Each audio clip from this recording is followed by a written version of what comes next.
رحم الله من كان الفاتح. بسم الله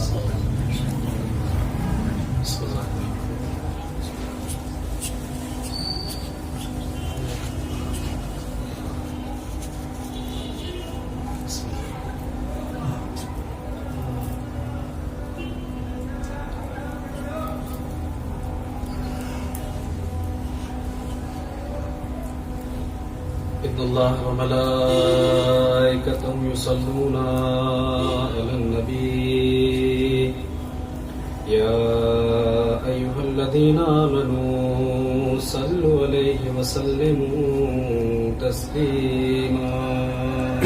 اللهم صل على محمد وآل محمد. لا حول ولا قوة إلا بالله العلي العظيم. أعوذ بالله السميع العليم من الشيطان اللعين الرجيم. بسم الله الرحمن الرحيم. رب اشرح لي صدري ويسر لي أمري واحلل عقدة من لساني يفقهوا قولي. حسبنا الله نعم الوكيل نعم المولى ونعم النصير. الحمد لله الذي هدانا لدينه الذي ارتضى وسبيله الذي اصطفى ونصرنا لما يوجب الزلفة لديه والوصول إليه. ثم الصلاة والسلام والتحية والإكرام على النبي الأمي المكي المدني القرشي الحاشمي العبده التهامي الرسول المؤيد والمصطفى الأمجد حبيب إله العالمين مولانا أبي القاسم محمد. اللهم صل على محمد وآل محمد. ثم الصلاة والسلام والتحية والإكرام على أهل بيته الطيبين الطاهرين المعصومين المظلومين المنتجبين المنتخبين الذين أذهب الله عنهم الرجس وطهرهم تطهيرا. اللهم صل على محمد وآل الباقية العبدية على أعدائهم أجمعين من الأولين والآخرين من أول يوم ظلمهم إلى قيام يوم الدين. أما بعد فقد قال الله تبارك وتعالى في كتابك العظيم وهو أصدق القائلين وقوله الحق. بسم الله الرحمن الرحيم. تبارك الذي بيده الملك وهو على كل شيء قدير الذي خلق الموت والحياة ليبلوكم أيكم أحسن عملا. صلوات ارسال فرماتے ہیں حضرات اللهم صل على محمد وآل محمد. اس کے پہلے کہ کوئی معروضہ آپ اعزاء اور احباب کی خدمت عالیہ میں عرض کروں